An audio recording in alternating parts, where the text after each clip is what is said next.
caos absoluto. É literalmente isso que define a Copa do Brasil, cara. 16 sobreviventes, só 16 times estão garantidos nas oitavas de final. A poeira finalmente baixou, aqueles jogos decisivos insanos aconteceram e o cenário para a próxima fase está 100% desenhado. Então, bora mergulhar direto nessa loucura, porque o que a gente viu nessa última rodada foi simplesmente histórico.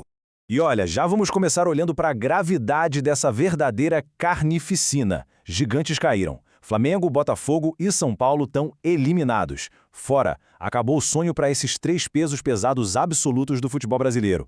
O nível de tensão foi no limite. Isso só prova de uma vez por todas que camisa pesada não entra em campo sozinha, né?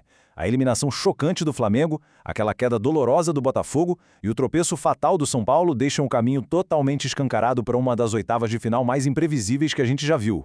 O que acaba deixando a gente com um cenário bizarro e incrível. 14 times da Série A do Campeonato Brasileiro sobreviveram a esse moedor de carne e avançaram. Mas o destaque absoluto tem que ir para os dois intrusos da Série B, Fortaleza e Juventude. O Fortaleza e o Juventude mostraram uma força absurda, uma resiliência tática que é impressionante para chegar até aqui. Ver o Fortaleza e o Juventude batendo de frente e despachando a elite nacional é exatamente a essência fantástica da Copa do Brasil. E o nível do impossível acontecendo bem na nossa frente fica muito claro nesses confrontos de volta. Pensa bem, a Chapecoense conseguiu reverter a vantagem que o Botafogo tinha criado lá no Rio de Janeiro. O Botafogo tinha feito 1-0 na ida, beleza, mas a Chapecoense foi lá com sangue nos olhos e meteu um 2-0 na volta, sem massagem. E lá em Salvador, o Vitória simplesmente chocou o Flamengo. O Flamengo tinha vencido a ida por 2-1, só que o Vitória atropelou com um 2-0 implacável, um resultado histórico em casa. Mas saindo das zebras e indo para o domínio absoluto, o Grêmio viajou até Aracaju e simplesmente passou o trator por cima do Confiança com um 3-0, sem dó, fechando um sonoro 5-0 no placar agregado. Um domínio incontestável, agressivo e total do Grêmio. Enquanto isso, o Corinthians fez o dever de casa com uma postura bem diferente. O Corinthians despachou o Barra com um jogo sólido, muito mais frio e clínico, vencendo por 1-0 na arena e garantindo a vaga sem tomar nenhum susto desnecessário. Agora, imagina uma tensão extrema, porque foi exatamente isso que marcou os confrontos mais equilibrados dessa fase. Atlético Paranaense e Atlético Goianiense empataram sem gols num jogo duríssimo no tempo normal, levando a decisão da vaga direto para a marca da cal. E nos pênaltis, o Atlético Paranaense venceu por 4-1. Nervos de aço e pura frieza do Atlético Paranaense. Já o Fortaleza passou por um teste de sobrevivência gigante e angustiante contra o CRB. O Fortaleza tinha aquela vantagem de 2-1 do primeiro jogo e precisou suar sangue para segurar um 0-0 amarrado lá em Maceió, sobrevivendo para conseguir avançar. E olha, se isso fizer sentido para quem curte acompanhar a tática e os detalhes sem enrolação, já deixa o like aí. Porque esse número 11 que a gente está vendo não é só um detalhe estatístico qualquer. 11. Esse é o número exato de ex-campeões que continuam ferozmente na caça pela taça nessa temporada. O peso histórico desses 11 clubes é um negócio absurdo e com certeza vai ditar o nível de guerra do que vem pela frente na competição. O nível de domínio histórico fica estupidamente nítido nessa corrida pelos títulos. O Cruzeiro é o rei absoluto, inalcançável por enquanto, com 6 títulos, tendo erguido a última taça em 2018. 6 taças para o Cruzeiro. Logo atrás vem o Grêmio, que é copeiro por natureza, com 5 conquistas, sendo a última lá em 2016. Cruzeiro e Grêmio são a realeza pura desse torneio. E claro, com 4 títulos de muitíssimo peso, a gente tem o Corinthians. E o grande detalhe, o Corinthians é simplesmente o atual campeão de 2025 e vem com força máxima, totalmente sedento para defender essa coroa. E a lista de quem já levantou esse caneco é extensa.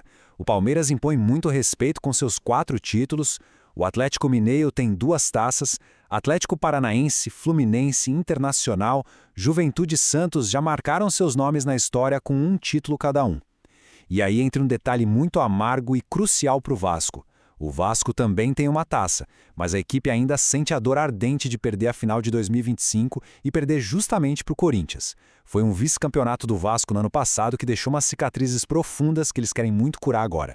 Só que agora, o foco muda completamente. Se a gente deixar esses supercampeões de lado por um momento, a atenção recai sobre 5 equipes em especial. 5 equipes que estão completamente famintas. Elas não têm tradição de título, nunca na história ergueram essa taça e estão prontas para destruir e rasgar a hierarquia do futebol nacional no meio. O teto histórico dessas equipes desafiantes é fascinante de se observar. O Remo chegou na sua glória máxima batendo lá na semifinal em 91. O Vitória bateu na trave, sofrendo muito ao ser vice-campeão em 2010. O Fortaleza voou alto e alcançou a semifinal em 2021. E cara, o Mirassol, prestem muita atenção no Mirassol. O Mirassol está fazendo de forma espetacular a sua melhor campanha de todos os tempos. Neste exato momento, em pleno 2026, alcançando as oitavas de final pela primeira vez na vida. É uma corrida histórica, épica do Mirassol, acontecendo bem na nossa frente. E para fechar e completar esse grupo implacável de azarões, a gente tem a Chapecoense. O ápice da Chapecoense na competição foi alcançar aquelas quartas de final em 2018. A Chapecoense fecha esse quinteto muito corajoso de times que estão caçando uma glória totalmente inédita e que pode sim chocar o país. E bom, se você quer mais análises assim, papo reto, pesado e focado no que importa, se inscrever no canal agora é fundamental. Porque o calendário que tá vindo aí não perdoa ninguém. O sorteio tá marcado para o dia 26 de maio e as batalhas em campo só depois de toda a poeira da Copa do Mundo baixar. Partidas super tensas de ida no dia 2 de agosto e as decisões eletrizantes de volta no dia 5 de agosto. É uma espera gigantesca que só vai elevar a tensão desses clubes no limite máximo de estresse. E sabe qual é a engrenagem mais caótica de toda essa estrutura? A regra do sorteio lá na sede da CBF no Rio de Janeiro. Pote único, exatamente. 16 bolinhas girando dentro do mesmo pote. Sem trava de segurança, sem aquele direcionamento geográfico chato, sem proteção de ranking, o caos é absoluto. Qualquer time gigantesco pode enfrentar qualquer time. A gente pode ter clássicos estaduais sangrentos logo de cara, reencontros de final, zebras gigantescas contra os favoritos, tudo, absolutamente tudo é possível nesse cenário livre de pote único. Com um cenário imprevisível desse nível, totalmente desenhado para explodir em agosto, a pergunta que fica martelando na nossa cabeça é uma só. Quem vai ser o campeão dessa loucura de pote único? Deixa aí nos comentários. Não esquece de deixar aquele like. Isso dá uma força gigante para a gente continuar trazendo esses conteúdos profundos e sem enrolação para vocês.